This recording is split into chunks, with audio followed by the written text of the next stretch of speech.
just write sort of stuff, that supposedly has got something to say. See, so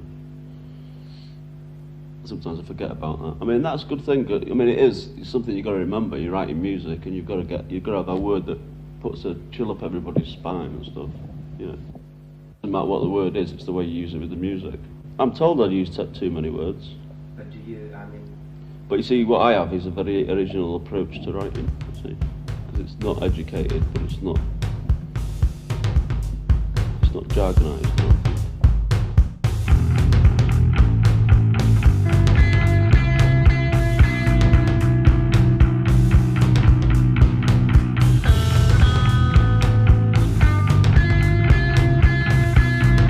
Yeah, we are the fallen, we are the best.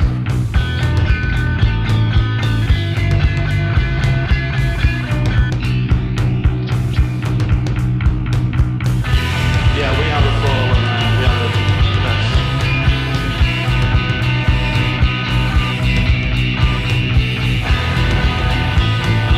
Yeah, we are the fallen, we are the best.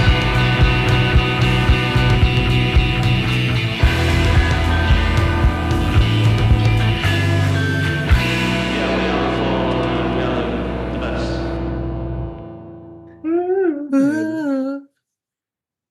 Maybe we should just be doing that at the I beginning. don't even feel like it is. Ooh, I feel like it's.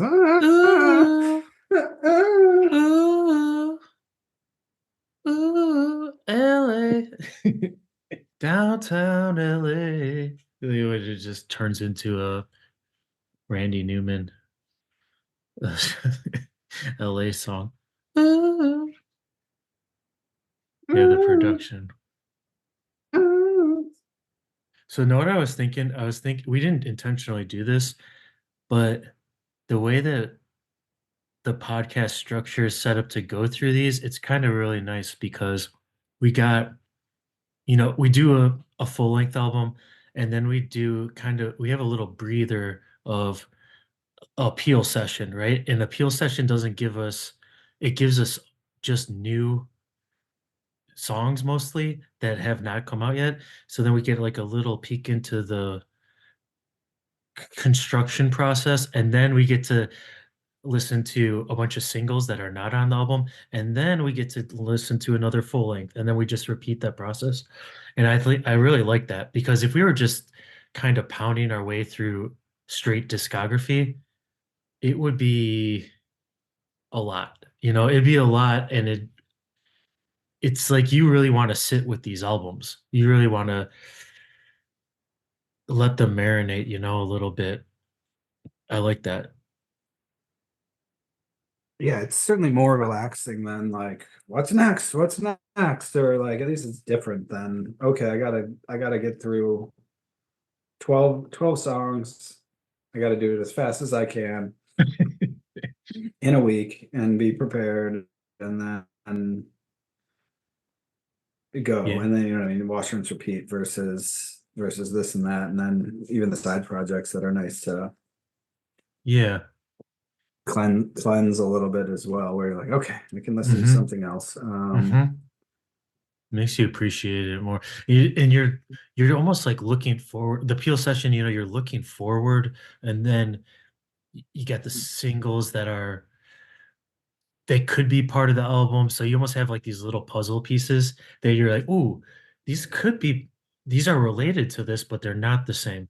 And they could be actually almost interchanged with album cuts, but they're not the same. And then so it's like you're kind of picking up all these clues Yeah, and along the even just way. like the peel sessions, you're like, am I ever gonna hear this again? I don't know. Yeah, you just get a little treat, and then yeah, you're kind of hoping for it, but then it might not show up, and it might not show up for a decade. And so yeah, it's so fun. Like we're saying it, we didn't plan it this way, but it's kind of nice that the fall have laid it out for us this way to go through and explore in this manner. And I'm sure back then, in the actual real time when these albums were coming out, the singles, it was very much the similar process of, oh, let's look into this now. When we have the luxury of being able to more or less listen ahead a little bit, and and get into some of the albums that are coming up just so we can think about them longer. But I really like the way that the fall has intentionally laid these things out because it is very intentional, even though they kind of had to go with the flow, right? Of what record label is gonna pick us up and which record label is gonna let us do a music video, or do we gonna have to pay for our own music video? But it's all so hands-on that it's always the fall. And even for this album, so today we're talking about this nation saving grace, 1985 full length, the only full length from the fall this year, came out on September 23rd on Beggar's Banquet, the consummate fall support label at this point in their career. And I went back to listen to Perverted by Language even more than we have been listening to it, just to see, just to remind myself a little bit more closely about where they were coming from sound wise. And this is another album produced by John Leckie. And I wanted to familiarize myself about what were they going for on Perverted by Language, which is, we agreed, a good album, but challenging in some ways because they are changing. They're kind of like morphing in front of our eyes. And then they go into this album. And this album, how do you feel about this one, Steve, overall?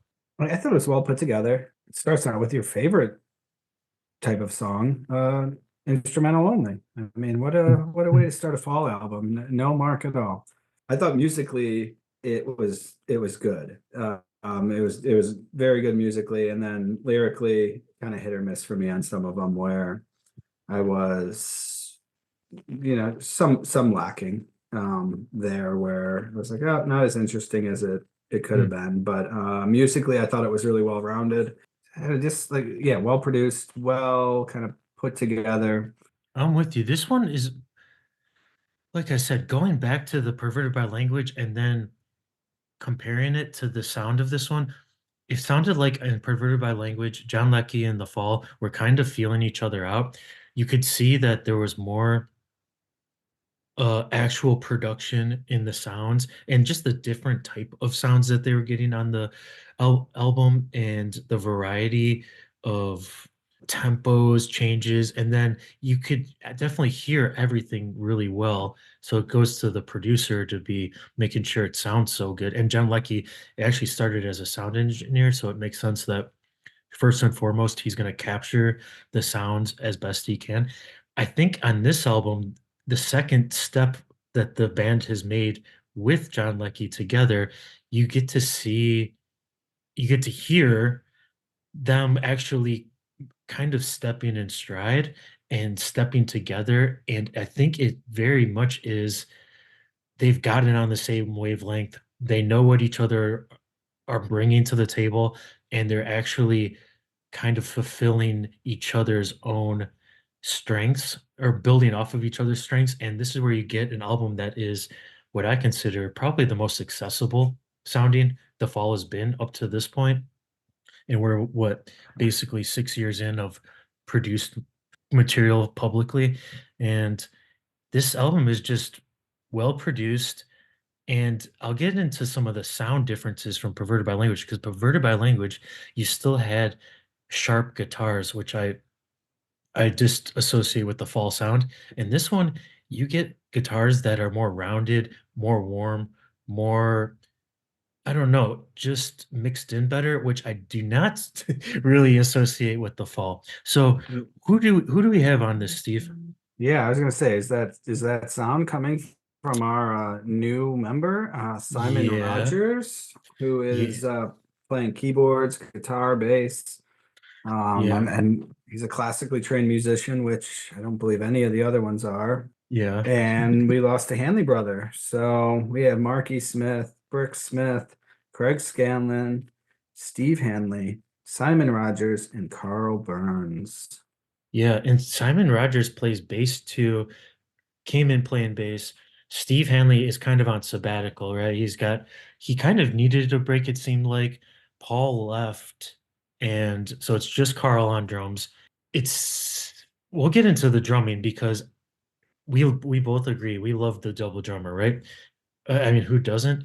But one thing that I think gets elevated is without Paul, Carl just can go off in a new way. It's almost like the reins are taken off, which is it allows him to just kind of freeform make it's much more of a Carl sound, right? It's not like a double drummer where they kind of balance each other. It's much more Carl, and you get so many drum roll fills that are so cool. We'll get into those too.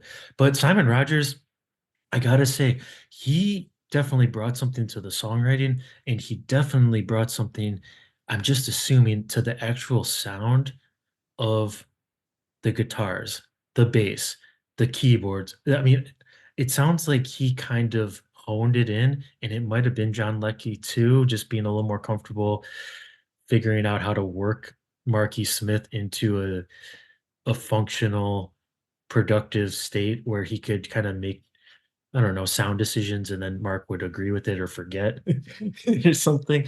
But this album is definitely, I know it's some of people's favorite fall album. Do you know the website Best Ever Albums, Steve?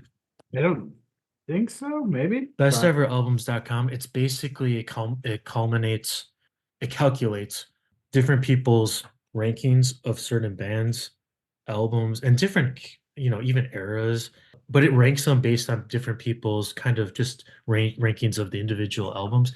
And this one, I believe, is overall ranked the highest of fall albums, which I find for very the fall. interesting.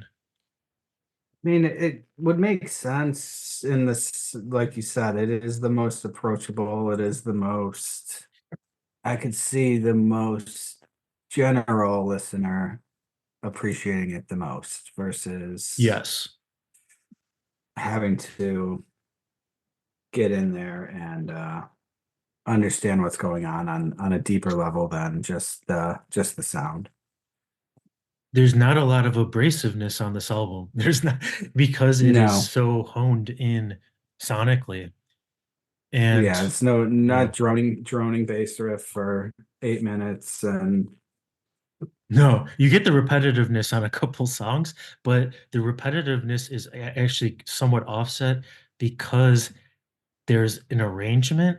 There's actually a thought to the arrangement where interludes are added or another or a chorus and then it goes back to a verse. So you're getting an elevated songwriting, which I'm not necessarily saying is more interesting or better, but it is totally different than the fall sound up to this point, which it was more or less kind of going with pure feel. This seems like it was more thoughtful in arrangement, songwriting. There's more steps to it than just a straightforward kind of a feel, a groove. The mistakes, I don't hear a lot of mistakes on this one, so it sounds more produced. Where in the previous fall albums, there was mistakes left in. As long as Mark's vocals are sounding good, you might get different mixes from song to song. This is a very cohesive sounding album. Yeah, on that website, besteveralbums.com, This Nation's Saving Grace, #1, and its overall rank as an album out of all albums in 1985. Number, do you want to guess? that's what I was trying to find, and I can't find it yet. I'm gonna guess number unlucky number 13. Ooh, you're close. Number 15. And this is the ranking on the website, right? On the UK charts, I believe it was maybe in the 50s, around 50. Usually the fall were in that 50 range, and they had a couple that popped up, really high. And then they had a couple that were pretty far down there, They had a couple that were 100 plus.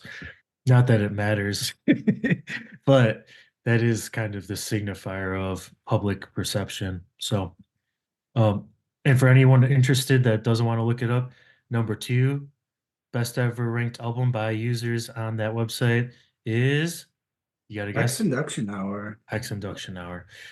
So, totally different. Very Yeah, interesting. yeah. It kind of just shows, there's like maybe like half of the people like the fall for that, and then half the people like the fall for, you know, the the good shit, the weird shit. All right.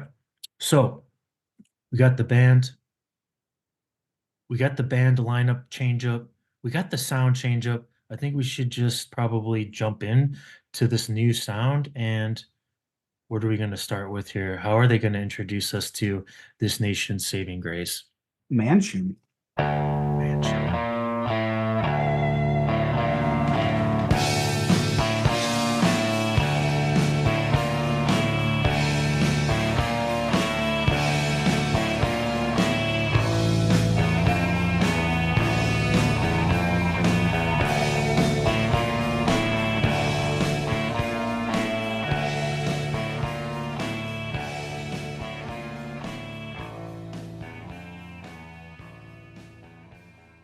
Is it spooky enough? Spooky, quiet, spooky, no words. What is going on here? Yeah, if that's the first track you hear on the album and you're used Minute to 21 fall, long. This is I don't a minute 20 seconds. I'm gonna look at the label on the album for sure. I gotta make sure they didn't miss put it in the wrong sleeve. I gotta make sure I know what I got it. You say, well, did they forget the rest of the song? Did they forget the rest of the 6 minutes? There's a problem here. It's a defective pressing. Yeah, take it back to the record store, get your money back. Yeah, you forgot to put the lyrics on this song. And this is the album where we got, of course, bricks on the singles that are coming out around this time. We got bricks showing up on Perverted by Language, but this is the album really where, I mean, it's starting off with a solo credited Brick Smith song, right? I don't know if that happens again. And for the album to start with her interlude song, creepy, no words, no mark. It is a changing of the guard for the band. Yeah, a lot more leeway on the leash, right? A lot more play out there, and again, it's a good album. It's one of those things where you're like, am I allowed to like this, or should I stay pure and true to the sound, right? Like, is it Yeah. okay if I dig this more Yeah. than I dug that, Yeah. or should I be, the cynical fall head that is out there, or not? No, I think I- I think that's the fair question. And that's the fair question because it is such a change of, they had their ethos, they had their, it's not, maybe Mark even wrote it out. What's the fall? What are the fall standards? What are the pillars? Maybe he did at some point. I wouldn't be surprised, but you definitely hear it in the fall, even with the members changing in and out from the initial lineup. But the sound remains the same. But this is, I think we both agree. There's no bad fall album. It's all interesting. It's all worthwhile. It's all worth a listen. And this is just different in that they are going for something that is more accessible intentionally, or it just came out like this. I could easily say John Leckie just made it sound this polished and yeah, or was there well. enough? Behind the scenes effort when Mark wasn't in the room to everyone else is on board. Mark might not be on board, but let's roll with this. And Yeah. I don't know much of the history about how Simon Rogers came in, but like, you're gonna get a polished musician all of a sudden in the band. Yeah. And A not perspective. that not that Brooks isn't, but like, a new A trained member, musician. a trained new member that knows how the industry works and is probably not going to get bullied as much as other people would that are just excited to be in the band. Yeah. I do wonder that that new voice in the band, just having the new voice, and also the removal of Paul, uh, or Paul leaving, it's minus a voice, and then a new voice comes in, and it's a voice that has a musical training, which might say, "Hey, why don't you turn down the treble a little bit on your guitar, and it'll sound more round. It'll sound more better in the mix." This is all pure speculation, but it's fun to think about because you could definitely hear some changes like that. And then Simon Yeah, Rogers, he's playing guitar, bass, keyboards. I he's don't know not he's where yeah. he's not getting trained by the guy who's walking out the door. It's like, oh, hey, this is how you make Yeah, make your guitar sound like my guitar sounded. He's like, yeah, yeah. no, I know how to make a guitar sound like however I want it to sound. Like, thanks. Paul Um, Hanley he's on his way out. He's like, "Hey, I used to play the keyboards too, so do you want me to show you a little couple notes I like to play on that one over there?" Or actually, here you go. He's just like Paul Hanley's walking out the door. He's like, "Oh yeah, I forgot to give you this. This is the fall keyboard that you're supposed to yeah, carry around with you now." To the pub, you gotta just be carrying that around for a while. And yeah, when you're done with the band, you just leave it, okay? Just you leave know, it behind. it doesn't plug in. You got to have a lot of double D's on you. There's no Yeah, it's power to the battery keyboard. powered. It's Power. battery. So have a lot because this Yeah. thing eats them up for sure. Yeah. It's got American power cord. We got it. We got when we're in America, and that's why it sounds Your so options are buzzy. your options are Japanese plug or American. One of the other. So straight Casio cord, or we have converted it for our last tour. So even though Steve Hanley is kind of on sabbatical, he comes in to the studio with this this bass riff for this next song called Bombast.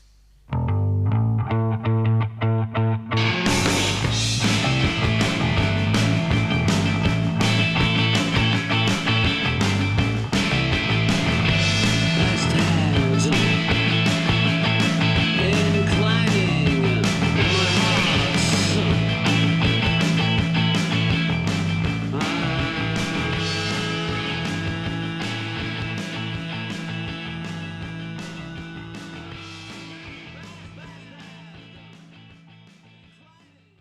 when he's harmonizing with himself and he's off key. It's so I love that. That's a little production trick. Mark, we're gonna punch you in again. You're gonna sing with yourself. Try to hit that note perfectly, okay? What You're note? What's a almost note? there. What's a note? What's the note? What's a note? What's a note C again? minus. I think I could do it. Yeah, I can do it. Let me do it again. So that's something we get a lot on this album too, is the fall ending songs with a flourish and a finality, right? You know, there's a lot of them on here where they are just really tight. They just finish it. I love the flourish of the guitars building up on top of each other, and then Carl just going off on those drums. Yeah, everything was meant to be, and everything was added with a purpose, and it's nice. Yeah, it's nice sounding. It's well mixed, even though there's a lot going on. Everything's sounding cool. Going back to what I was alluding to earlier, though, this is not the fall guitar sound. So I also, because you got Simon, Bricks, and Craig potentially playing guitars on here, it is credited to Bombast is credited to, of course, Steve Hanley and none of those guitar players, just Marky Smith is the other writing credit. I think that's kind of unfair because this song is really, it sounds like a full band piece, even though it's a Steve Hanley bass riff. But the guitars, the piercing guitar sound, I do miss that, even though this sounds very, very much comfortable and rocking and what you would hear on the radio, basically. It's kind of a lot of these songs are like very much radio ready, which you couldn't say for a lot of the other fall songs, which was so cool that they were on the radio back then. The whole album, you're just kind of like, the sound of it is ready to be released to the mass population, and not in a way that is at all demeaning or, serving to the record class, but it's just different. Yeah. And I like that one. That's a good second song. The lyrics are, for me, middle of the road as far as I'm rating Mark against himself. So, it's not the most the concept itself is kind of hard to make that interesting because it's already bombastical. There is one line that says, "Those who dare mix real life with politics and go on regardless of the discoveries will feel the wrath of Bombast clang in my heart." And I just like the "those who dare mix real life with politics." That's that's the line I get behind as far as it's meaningful to me. Sure, Eh, and yeah, you kind of have to understand or appreciate a little bit what Bombast was to Mark, right? Like, it mhm. obviously was a bigger feeling, a bigger thing Mhm.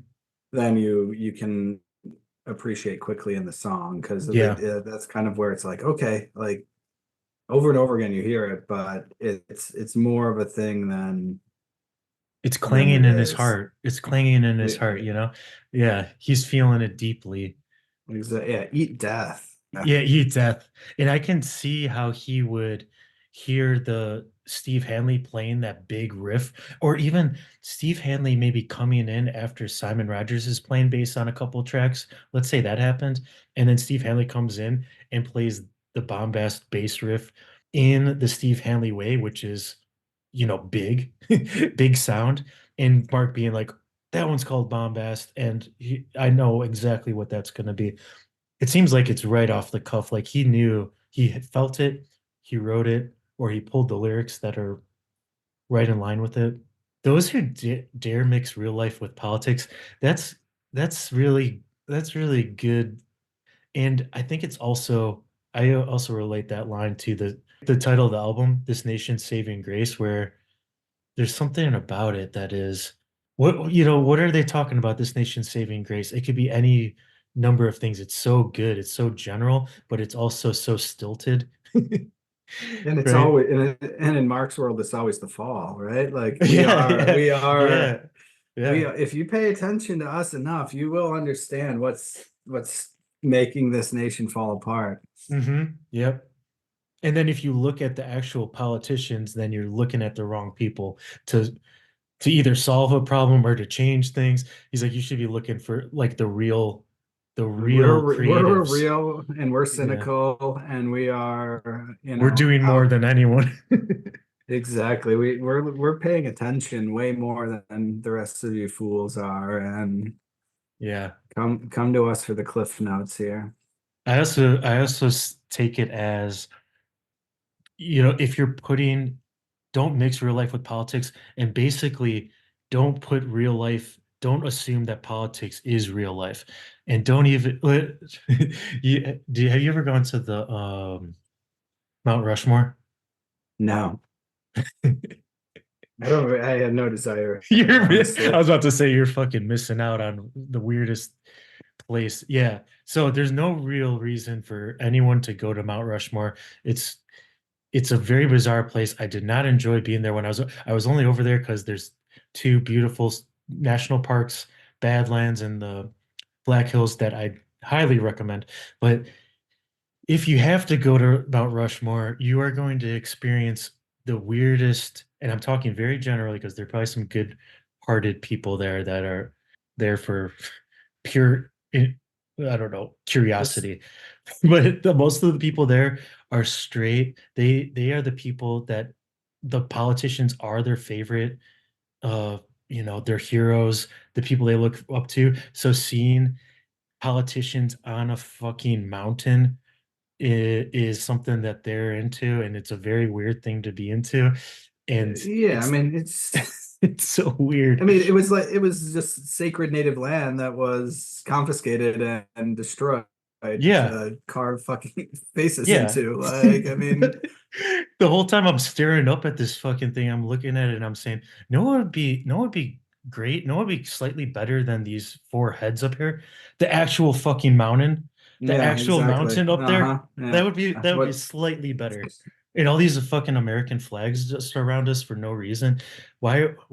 Like we're in the mid, you're yeah, literally in the middle of the United States. There's no kind of you need to signify where this is, what this is part of. It's just really bizarre. And the people there that are just there's like people doing uh I mean, their it's a pilgrimage, protest. right? It's like it's Yeah, people doing like a pilgrimage to the yeah. site, right? It's a To honor motorcycle the pilgrimage, yeah. yeah. I mean, Yeah, so but this is what this in a roundabout way, that's what I connect with when Mark says that. It's just like people that think that politics and politicians are actual real people are very, very easily manipulated, and it's sad, but it's not the type of person that I want. yeah. It's fair to be proud of where you're from, right? It's like a good thing to be slightly, you're everyone has the pride in where they came from, but an over Well, amount of pride is it's the problem of dangerous. yeah, you should be proud of your country, but you should also stand up and fight for your country in a way that is not politics and politicians, right? You should be Yeah. able to change things for the better versus keep it keep it in the past. I mean, Oh it's yeah. Yeah, you yeah. can be proud of it, but don't think why is there a need to think it has to be the best? It doesn't need to, you don't need to think that it's best or there's any sort of ranking to it. We only rank fall albums, okay? There's no sort of you don't need to rank countries or nationalities or cultures. It's just too much. But I think Mark is like-minded like us. So let's let's agree that Bombast is huge. And what's the next track we want to jump into, Steve-O? Barmy. Barmy. Barmy.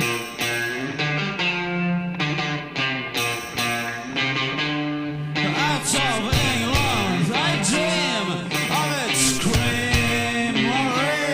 When I'm there, I dwell on Saxony in Turkey. Not them, due to World War I. I think this was the soundtrack for that new Barney movie, right? I would have seen it if this was in the soundtrack. Yeah, I think so. Barney.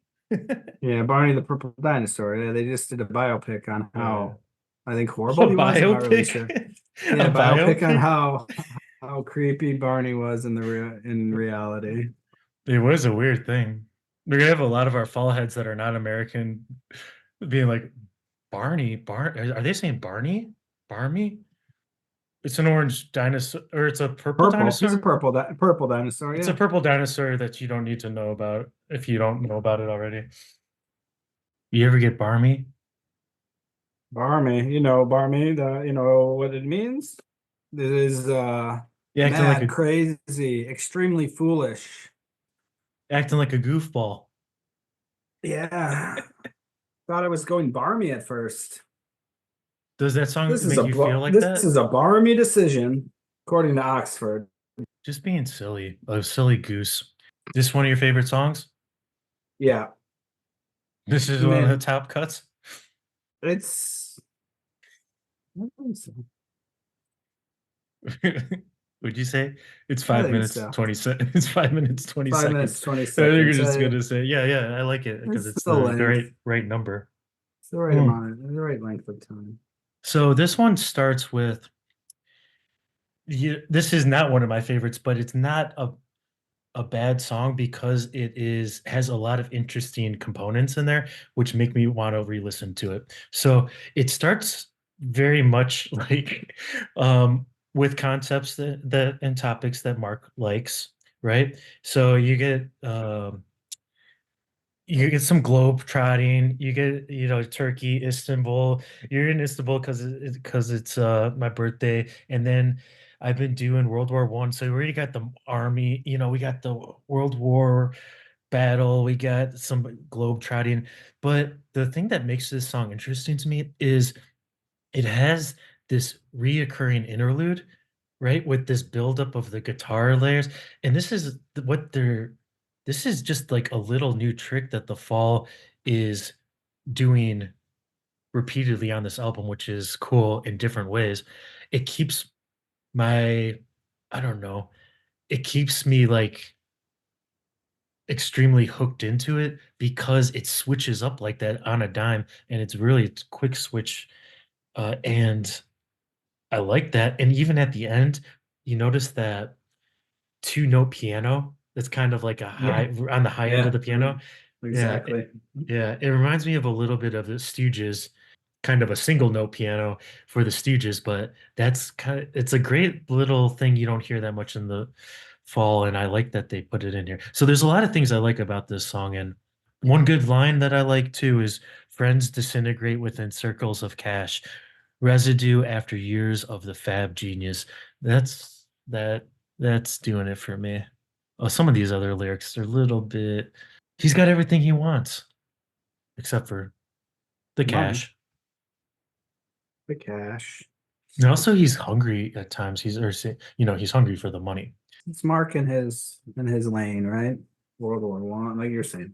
It's going back in time, it's traveling, World War One, gets to shit on the war a little bit. It's solo credited to him, so that he's got to take credit for it if for what he's done. The riff is not. Dun, dun, dun, dun, dun, dun, I was dun, gonna dun. say it's It's very much not. more classical uh, fall sound than with some yeah, layers added in. yeah, and that's what does keep it for me. Otherwise, I don't know why it's the third track. I think I would kind of bury that one a little bit farther in the back.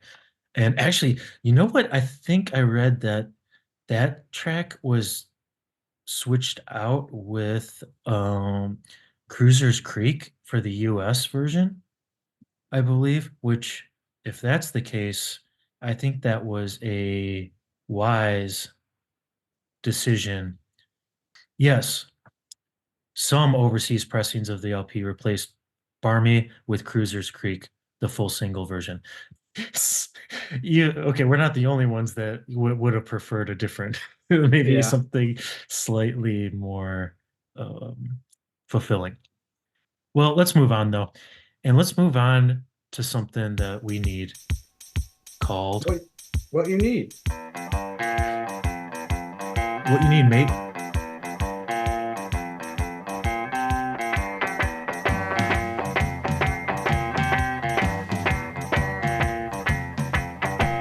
How can how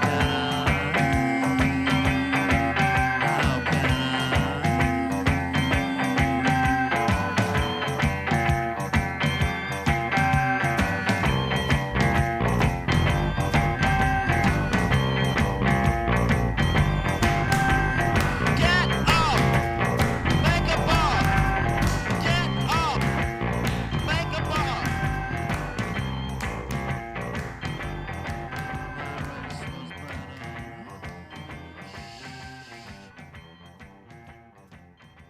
You get what you need out of that? Know what I needed in that one? I needed more Carl. They did not let Carl get what he needed. He's banging on those toms. He's going over to the kick drum. He's just kicking on the kick drum. He does a little kind of snare roll, and I just want him at the end to just go into a straight up Carl Burns flourish. Even his signature snare roll for about 45 seconds would have been cool. I would have loved anything that's a flourish at the end. I like the repetitiveness, but it just needed Yeah, something to pop. the call and response was cool. It's classic fall sound. But So you've been yeah, listening, kind of. you've been watching the Twilight Zones, right? Have you watched this one that it's based on?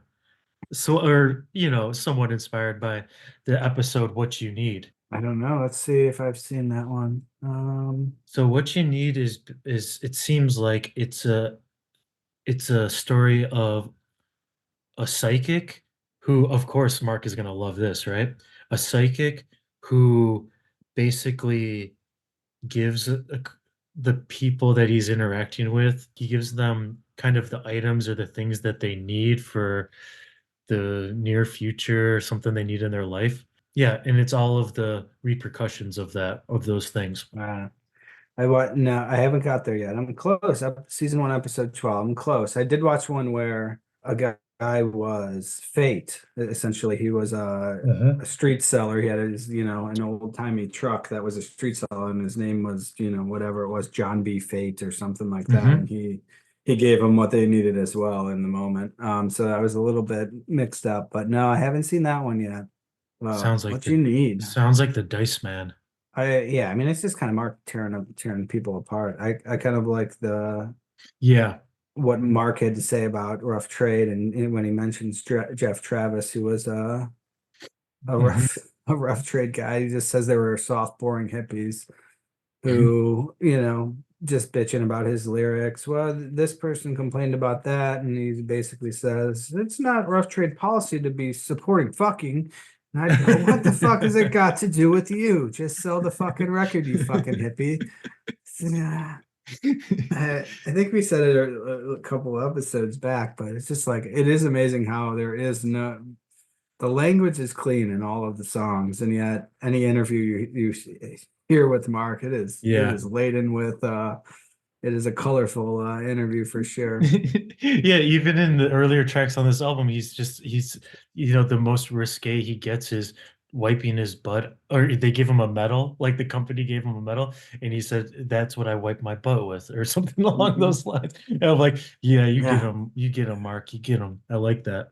Also, fuck those guys if that's true, because Mark even says at some points that rough trade personnel were telling him that he should consider changing things or writing different lines, and it's like, what are these?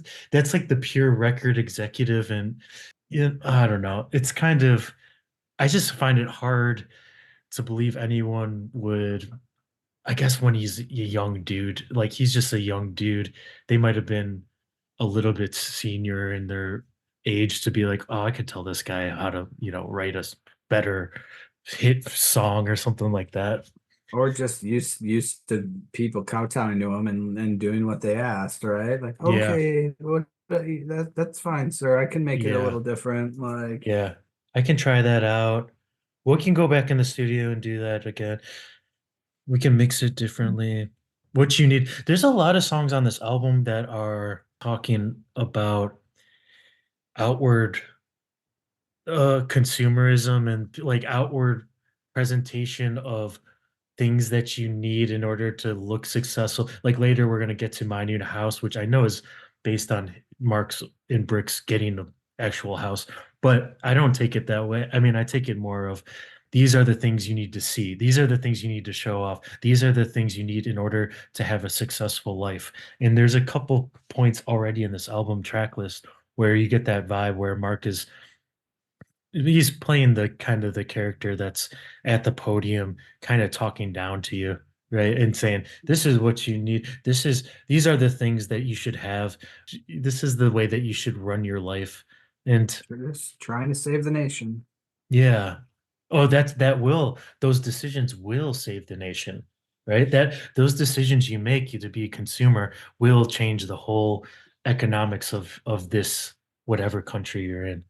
Let's change it up a little bit and let's get into something that's really catchy, hooky. Yeah, I was gonna say sonically fantastic, but riffage.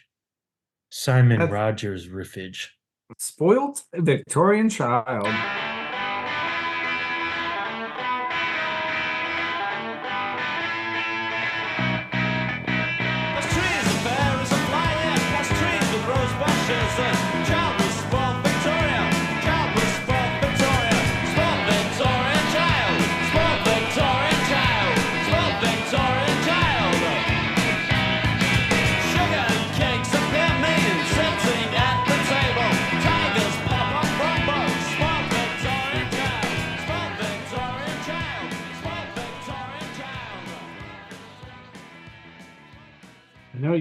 were raised as a spoiled Victorian child. Does this make you feel mad?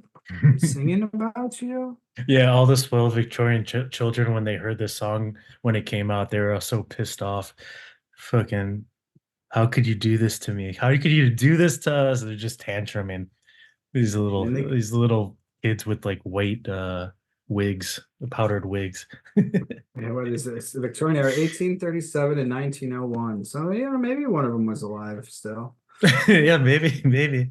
86. This is what they're listening to. They're listening to John Peel, so they got turned on to it. So this riff is so good. This Simon Rogers wrote this riff, and then Brix had to learn it, and she even said it was because it is hard because it's in a weird, it's a circular thing. It has a couple extra beats. It's not 4/4 or something else, but it has a couple extra beats, and it has a cool circular riff. It goes up and back. This is a song where I want that guitar to be more piercing, like a real classic fall guitar ice pick sound. And I mean, that's probably the frequency spectrum that my hearing is losing from standing in front of an amp that has that same that same ice pick sound. So I want more of that. I need more of that. So I do like when the fall does that, but this is so well produced that it's really just sits in there perfectly for the average listener for consumption. It's really, yeah, I love it. Even though it doesn't have as many change ups and different parts as some of the other tracks on the album, it's really good. What about Yeah, the I mean, that lyrics? one. Yeah, talking maybe about smallpox. Yeah. I had no idea he was saying the encyclopedia in there until I was going through it right now, spelling it out. But yeah, Musical chairs. He's got so many Victorian references that I like that. I like that it is very much in line with the theme. Pop-up books, that's pop-up a books, yeah. Victorian pop-up books. Fairies, rose bushes, sugar and ice cakes. Yeah, I think it's good. I think it's good. I played it a bunch. You come back to it and you're like, okay, that's all he's singing about. Okay. Yeah. And the way that he says the child was spoiled Victorian child, it kind of is the circular that matches the guitar riff. Exactly. Yeah. Yeah. It goes up and and then comes back, like up the stairs, down the steps, like back and forth. Yeah, it's well put you're together. and he's not necessarily shitting on the child, right? He's just this was what he was grown up as. He couldn't help it. The mirrors can't hide the toxic disfigured boxes. No, Yeah, it just right? it just Exactly. happened. Like no matter what, Just even if you happened. were a rich Victorian family, the smallpox could still get you, right? Like There's no hiding. I like that one. Yeah, that one just sticks in your ear and sticks in my head when I hear that riff. Man, she delivers. I mean, Brix delivers it well. I would have loved to hear the Simons playing of that because I think he plays on the Paintwork acoustic guitar because it's in their flat, which we'll talk about. But his guitar playing is so fluid that I just want to hear him and see what kind of feel he has as far as delivering that same line. So let's listen to one more track before we flip this sucker over. And should we just journey straight across the Atlantic and back to Brix's LA.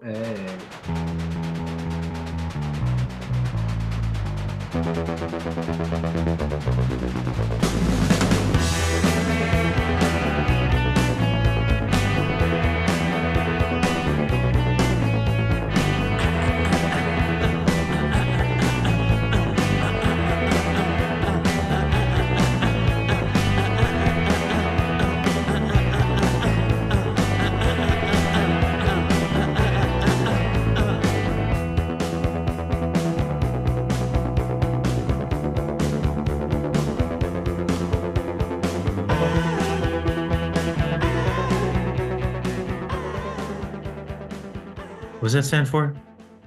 Los Angeles. Los Angelinos. It's a Spanish word.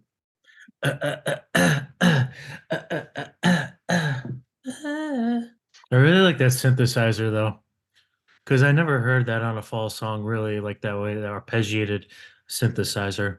Ah, It's something that they should have done more of is they could always do with a good drone because they're so repetitive. To have a straight drone through the song with a synthesizer would have really elevated some of the songs because it's repetitive in itself. It's just a through line. So do you like Brix's love letter to her home city? I do like it. Yeah, I don't suggest that you ever like going into work after this listening to this song because if you're anything like me, I'm an easy target for an earworm or a hook, and I just You are. a couple days, I'm just making some just walking around, just Just freaking like people out, that, just under yeah. my breath a little. Ah, Let's go. ah. Yeah, I like that. Yeah, you can walk around doing that all day. Don't don't finish on this track. It's not don't No, go into the office with this one in your head. no. But it's good. I like it. I mean, This is, I mean, they said it's like a goth, electro goth song. I like anytime the fall ventures into a new territory like this, I'm all for it. Just go further. Just keep going. This is, yeah. I mean, I like that Brick says this is like her love letter to her hometown, which is Los Angeles. And then Mark fucking hates Los Angeles. So Sure. you gotta have Mark on here. Mark does a fucking good job of delivering some not love letter lines about Los Angeles to this. But when I was listening to this the other day, I said, man, this just sounds like a music video. It just sounds like it deserves it. And I looked it up. Of course, it's like the first time where actually the thing that I hear in the fall song is actually, oh yeah, of course, they actually made a music video for this. And it's not particularly good as far as the music video. I like the shots. There's shots of them in the studio, and I like all of that stuff. It looks that I get into that. But then there's shots of like Ventura Boulevard. I don't even know where they are, but it's just Hollywood and people sitting on the street and bricks. It's kind of a bricks video, which is makes sense because it's her city. It looks like she is like really playing off up the glamour and kind of the grittiness of the song and the city.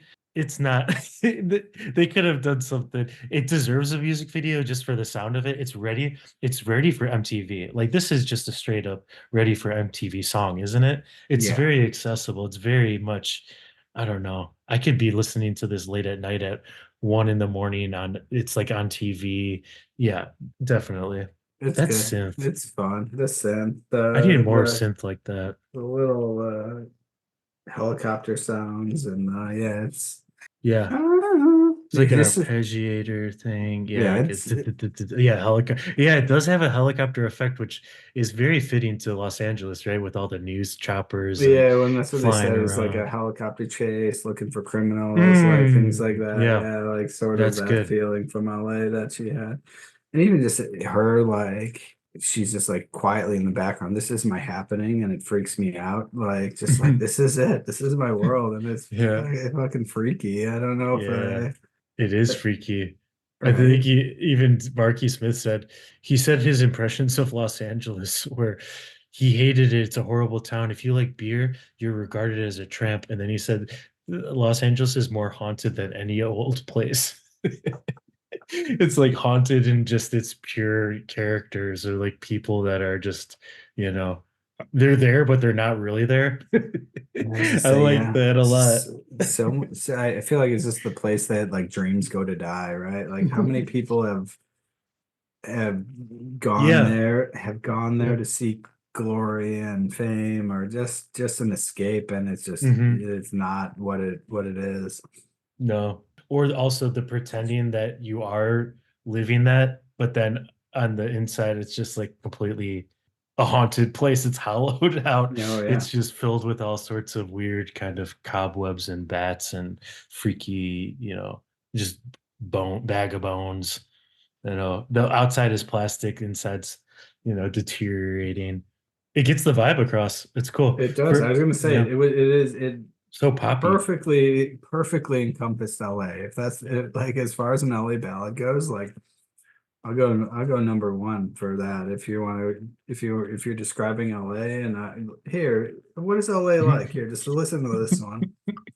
That's true. It is kind of a ballad. It is kind of a ballad because Brick says it's a love song, but then Mark has all of these lines. Let's look at a couple of these lines here.